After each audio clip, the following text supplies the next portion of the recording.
안녕하십니까. 미래자산관리연구소의 신상열 소장입니다. 오늘 이제 벤처기업 투자 소득공제에 대해서 좀 알아볼 건데요. 저희가 이제 1호 버프에서 좀 다뤘던 내용입니다. 그 전에, 제가 이제 여름방학 특강으로 R&D 컨설팅 특강을 하거든요. 그래서 이 R&D 컨설팅이라는 거는 기업의 자본 조달에 꽂힌 R&D입니다. 그런데 이제 그 R&D 컨설팅을 잘 하시는 분들이 없기 때문에 제가 이번 강의를 통해서 다시 한번 그 R&D 컨설팅의 진짜 이제 진면목 A부터 Z까지 제가 다 알려드리려고 하거든요. 그래서 이 R&D 컨설팅에 관심 있는 분들은 예, 들어오시면 되겠습니다. 자, 제가 줌으로 6번 강의하고 오프라인 1번 강의합니다. 그래서 보시다시피 이렇게 되어 있고요. 보시면은 R&D 지원 사업 소개, 그리고 선정위에서 이제 기업 인증들, 그리고 각 중앙부처별 이제 제가 이제 컨설팅이나 코칭을 하면서 선정됐던 실제 사례들, 그리고 이제 중소기업이 R&D 지원을 하려면 어떻게 해야 되는지, 처음에 기획 단계부터 사업계획서 작성, 그리고 그 이후에 이제 선정 이후에 이제 협약. 근데 협약하기 전에 또 이제 평가 의견을 반영한 협약 전 변경 서류 작성하는 법, 그리고 그 이후에 실제 협약. 요 모든 A부터 Z까지의 과정을 제가 강의를 할 거고요. 그러면 결국에는 네, 선정되기 위해서는 우리가 어떻게 해야 되느냐. 그리고 사업계획서는 어떻게 작성해야 되느냐. 그리고 이게 다가 아니죠. 결국에 R&D에 선정된다는 건 궁극적으로 기업의 성장의 목표가 있기 때문에 그 기업 성장을 우리가 어떻게 팔로우 할 것인가까지 해서 제가 이제 8월 5일부터 강의 시작하니까요. 예, 아직 시간 남았으니까 예, 신청을 해 주시기 바랍니다. 다시 이제 본론으로 들어가서, 자, 우리가 이제 벤처기업 투자 소득공제를 알아볼 건데요. 이제는 일단 그 전에 세액 감면하고 이제 소득공제의 차이점을 조금 살펴보시면, 세액 감면은 말 그대로 뭐 10%, 50% 이렇게 이제 감면을 해주는 걸 얘기하고요. 소득공제는 일정액을 공제해 주는 거고, 얘는 2월 공제가 됩니다. 그래서 최대 10년까지 2월 공제가 되고요. 그래서 영구인력 개발비 세액 공제 이런 것들은 이제 2월 공제가 이제 10년까지 되는 거죠. 그래서 세액 감면과 소득 공제는 이러한 차이점이 있는데 궁극적으로는 산출세액이 나오면 산출세액이 나오면 여기에서 이제 마이너스 차감을 해주는 거라 사실은 소득공제나 세액 감면을 받는다면 이제 그 받는 당사자한테는 굉장한 이익이 되는 거죠. 제일 마지막에 이제 빼주는 거기 때문에 그래서 그 점을 알고서 들어가시면 될 것 같고요. 그래서 요거는 지금 벤처기업 투자 소득공제인데 사실 처음에 이제 우리가 오전에 1호버프에서 다뤘던 내용들은 이 벤처기업 투자 소득공제를 다루면서 이제 창업 세액감면을 다뤘어요. 창업 세액감면 50% 100% 받을 수 있는데 수도권 과밀 억제권역 내의 기업은 창업 세액감면을 못 받기 때문에 그러면 창업 중소벤처기업 세액감면을 받을 수가 있습니다. 그래서 이제 그렇게 하면서 이제 벤처기업 확인에 대한 이야기를 했고요. 그리고 나서 이제 벤처기업에 투자했을 때 소득공제를 받을 수 있다라는 것까지 이어져서 우리가 이제 1호업에서 다룬 내용이고요. 지금 제가 유튜브에서 강의하는 내용은 이제 벤처기업 투자 소득공제에 대해서 강의를 하는 것이다. 이렇게 이제 알아주시면 될 것 같습니다. 본격적으로 들어가서 조세특례 제한법 16조에 보면 이제 벤처 투자 조합 출자 등에 대한 소득공제가 있는데 가장 많이 하는 건 이제 저희가 컨설팅하는 입장에서는 이제 벤처 기업에 직접 투자하는 경우죠.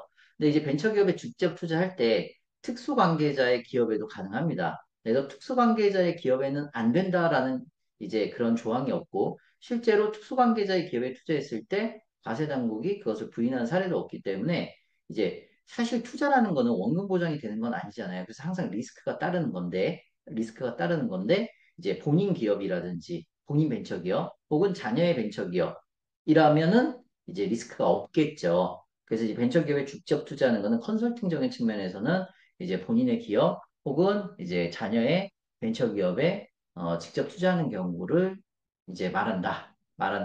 예, 그런 경우가 이제 일반적이다. 예, 이렇게 이제 우리가 이해할 수가 있겠습니다. 혹은 관련이 있는, 혹은 원금 손실이 없는 기업에 이제 벤처기업에 직접 투자를 해서 소득공제를 받게 되겠죠. 이해되셨나요? 네. 3천만 원까지는 100%고요. 3천에서 5천은 70%고 5천은 30%인데요.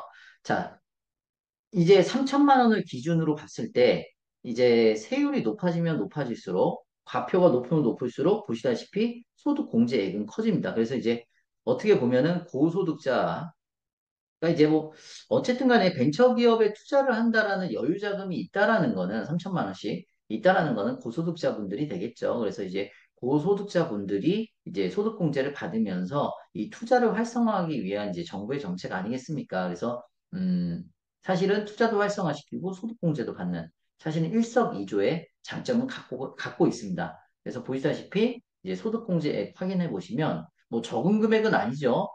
투자했을 때 뭐 많은 금액 투자한 게 아니라 3천만 원 투자했을 때 대략 뭐 1천만 원에서 1,500만 원까지 이제 소득공제가 가능하니까 그거 땅 파면 나오는 돈이 아니잖아요.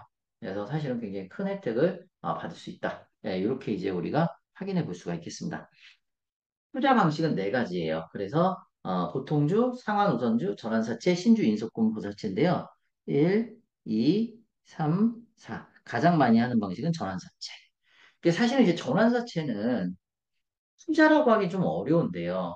그러니까 이게 나중에 이제 주식으로 전환되기 때문에 그렇고요. 주식으로 전환되니까. 그리고 이제 얘는 이제 만기가 있고, 만기가 있으니까 사실 이제 투자하고는 좀 약간 거리가 있죠. 만기가 있고, 주식 투자 만기가 없잖아요.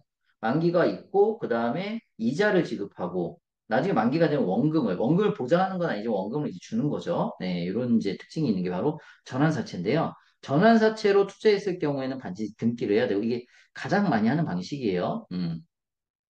이제 무담보 전환사채겠죠. 보통 질권 설정이나 담보가 없는 무담보 전환사채로 본인의 특수기업에, 특수관계자의 기업에 투자를 많이 합니다. 자, 그래서 이제 정관을 변경해 줘야 되고요. 정관 변경. 상법상 절차에 맞아야 될 거고요. 전환사채는 원칙적으로는 이사회인데 소규모 회사에는 이제 주총으로 하는데 10억 원 미만은 이제 정관에 명시를 해서 주주 전원의 서명 결의서로 가름이 가능하니까 상당히 간단하게 이제 전환사채를 발행을 해서 투자를 할 수가 있습니다. 그리고 실제로 투자를 하고 나서 이 소득공제를 받는 절차도 간단해요. 그래서 이제 많은 기업이 많은 이제 이 소득공제를 받고자 하는 이제 주체가 어렵지 않게 소득공제를 받을 수가 있습니다. 전환사채 인수권에 대한 임시주총이나 이사회 의사록 청약서, 계약서 등을 작성하고 공증은 반드시 해야 됩니다. 그래야 투자 확인서가 나와요. 그래서 엔젤 투자 지원센터에서 이제 공증한 서류를 내고 투자 확인서 발급 사이트에서 이제 투자 확인서를 발급을 받을 수가 있고 그걸 갖다가 이제 제출을 해서 소득공제를 받을 수가 있겠죠. 자, 전환사채는 이자가 있어요. 보통 기본적으로. 근데 이제 특수관계자의 기업에 투자했기 때문에 이자는 없을 거라고 보고요. 이자가 없더라도 간이지급 명세서는 제출할 의무는 가지고 있습니다. 그래서 이것이 이제 바로 전환사채를 통해서 소득공제를 받는 투자 방식에 대해서 이제 말씀을 드린 거고요. 자, 투자를 먼저 받고 가장 많이 물어보는 질문을 몇 가지 정리를 했습니다. 투자를 먼저 받고 벤처기업 확인을 나중에 받아도 상관은 없습니다. 그래서 투자 시점 기준으로 2년이 되는 날이 속하는 과세 연도까지 기업이 벤처 인증을, 그러니까 선투자 후 벤처. 그러니까 뭐든지 일은 먼저 저지르고 보자 이거죠. 뭐 고민하면 일 안 됩니다. 네. 자, 2021년, 2022년, 2023년, 2024년 있으면 요때 이제 투자하고요. 요때 벤처 인증 받으면 상관없다. 그래서 요 시점까지 벤처 인증 받으면 요 기간에 있는 이제 그 과세 연도에 대한 거에 대해서는 소득 공제를 받을 수 있다. 그래서 선투자 후 벤처. 네, 선투자 후 벤처 전략입니다. 재밌네요. 우리 군대 갈 때 막 그런 얘기해요. 선 좋지 후 보고. 선 보고 후 좋지. 저 항상 선 좋지 후 보고인데요. 인생이 먼저 하고 나중에 고민하고. 이제 요즘엔 나이가 들어서 고민 좀 더 많이 해요. 옛날에 생각 없이 살았는데. 자, 아무튼 소득공제 혜택을 받는 과세 연도를 선택할 수 있고요. 투자 시점이 되는 기준으로 2년이 되는 날이 속하는 이제 과세 연도까지 확정하여 적용할 수가 있습니다. 그래서 또 그려 보면 2021, 2022, 2023, 2024 그래서 만약에 요때 투자를 받았다 하면은 요 기간까지 이때 이제 벤처 받고요. 그러면 요 기간, 요 기간, 요 기간 해서 1, 2, 3에서 투자한 시점에 요때를 안 할 경우에는 요 시점도 선택해서 소득공제를 받을 수 있죠. 굉장한 혜택이죠. 음, 세금 많이 낼 때 소득공제 받을 수 있다 이 얘기죠. 근데 이제 소득공제 시기 변경서는 제출하면 됩니다. 뭐 제출하면 되는 거죠. 예, 그렇게 가장 많이 물어보는 질문 이렇게 이제 말씀드렸고요. 자, 절차 많이 물어보시는데 어렵지 않습니다. 투자한 벤처기업에 투자확인서 발급을 의뢰하면 투자한 벤처기업은 어, 지금 여기 보시면 투자확인서 발급 사이트 있거든요. 여기서 이제 온라인으로 신청을 해가지고 온라인으로 신청을 해서 이제 발급을 받을 수 있고 개인 투자자는 그것을 받아서 이제 소득공제를 이제 요거는 이제 개인인 경우에 대부분 이제 세무사가 이제 대응을 해주겠죠. 그래서 서류를 보면 요거는 이제 투자확인서를 신청을 하는 거고요. 지금 요거는 투자확인서가 나오면 이 소득공제 신청서와 함께 이렇게 소득공제 신청을 해볼 수가 있는 겁니다. 이게 이제 절차 이렇게 되겠죠. 그래서 여기까지가 벤처 투자 소득공제에 대해서 정리한 내용입니다. 첫 번째로는 이제 소득 공제에 대해서 좀 말씀드렸고요. 그래서 과표가 많으면 많을수록 고소득자일수록 어쨌든 환급액은 더 크다. 두 번째로는 이제 선투자 자 후 벤처에 대해서 말씀드렸고요. 세 번째로는 이제 시기 조절. 그다음에 네 번째로는 이제 음, 절차. 이렇게 해서 쭉 벤처기업 투자 소득공제에 대해서 일목요연하게 정리해드렸습니다. 자, 강의가 어떻게 좀 도움이 되셨나요? 도움이 되셨으면 구독과 좋아요를 꼭 지금 눌러주세요. 나중에 해야 되면 늦습니다. 그리고 안 하고 넘어갈 수 있어요. 그래서 꼭 구독과 좋아요 눌러주시고요. 자, 이게 저희가 1호 어패를 매주 일요일 오전 7시에 이렇게 진행을 합니다. 그래서, 각종 그 법인 컨설팅에 필요한 주제를 다루고 있기 때문에 이 법인 컨설팅 관심이 많으신 분들은 누구나 환영하고 있어요. 그래서 참여하시려는 분들은 연락을 주시고요.